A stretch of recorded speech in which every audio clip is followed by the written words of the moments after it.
സംസ്ഥാനത്ത് ഗുണ്ടാക്രമണങ്ങൾ തടയുന്നതിൽ പോലീസ് പരാജയം. കഴിഞ്ഞ ഒരാഴ്ചയ്ക്കിടെ 2 കൊലപാതകങ്ങളാണ് തലസ്ഥാനത്ത് മാത്രം നടന്നത്.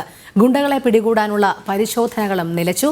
പിടികൂടിയ ഗുണ്ടകളെ സ്റ്റേഷൻ ജാമ്യത്തിൽ വിട്ടതും തിരിച്ചടിയായി. സംസ്ഥാനത്ത് ഗുണ്ട ആക്രമണങ്ങൾ വർദ്ധിച്ചിട്ടും ഇത് തടയാൻ കഴിയാതിരുന്നത് പോലീസിന് വലിയ നാണക്കേടുണ്ടാക്കിയിരുന്നു. തലസ്ഥാന ജില്ലയിൽ മാത്രം 10-നടുത്ത ഗുണ്ട ആക്രമണങ്ങളാണ് ഓരോ മാസവും ഉണ്ടായത്. കൊലപാതക കേസുകളിൽ പ്രതികളായവർ വരെ വീണ്ടും ജാമ്യത്തിലിറങ്ങി കൊലപാതകങ്ങൾ നടത്തിയതും പോലീസിന് കനത്ത നാണക്കേടായി. ഇതിനൊപ്പം പോലീസും ഗുണ്ടകളും തമ്മിലുള്ള അവിശുദ്ധ ബന്ധം കൂടി പുറത്തു വന്നത് ആഭ്യന്തര വകുപ്പിനെയും പ്രതിരോധത്തിലാക്കി. ഇതോടെയാണ് ഗുണ്ടകളെ പിടികൂടാൻ സംസ്ഥാന വ്യാപകമായി പോലീസ് പരിശോധന ആരംഭിച്ചത്.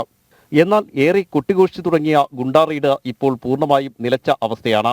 ഗുണ്ടകളെ അറസ്റ്റ് ചെയ്ത് പോലീസ് സ്റ്റേഷനിൽ എത്തിച്ച ശേഷം ജാമ്യത്തിൽ വിടുകയാണ് പോലീസ് ചെയ്യുന്നത്. ഇതോടെ ഇവർ വീണ്ടും കൊലപാതകങ്ങൾ ഉൾപ്പെടെ നടത്തുന്ന സാഹചര്യമുണ്ടാകുന്നു. ഗുണ്ടകളെ കണ്ടെത്താനുള്ള പരിശോധന വ്യാപകമായി നടന്ന തലസ്ഥാന ജില്ലയിൽ ഒരാഴ്ചയ്ക്കിടെ നടന്നത് 2 കൊലപാതകങ്ങളാണ്. കൊല്ലപ്പെട്ട 2 പേരും ഗുണ്ട നേതാക്കൾ. കഴിഞ്ഞ 2 വർഷം കൊണ്ട് 37 കൊലപാതകങ്ങളാണ് തിരുവനന്തപുരത്ത് നടന്നത്. സെക്രട്ടേറിയറ്റിനും പോലീസ് ആസ്ഥാനത്തിനും സമീപം വരെ ഗുണ്ടകൾ അഴിഞ്ഞാടി കൊലപാതകങ്ങൾ നടത്തിയിട്ടും പോലീസിന് ഒന്നും ചെയ്യാനായില്ല.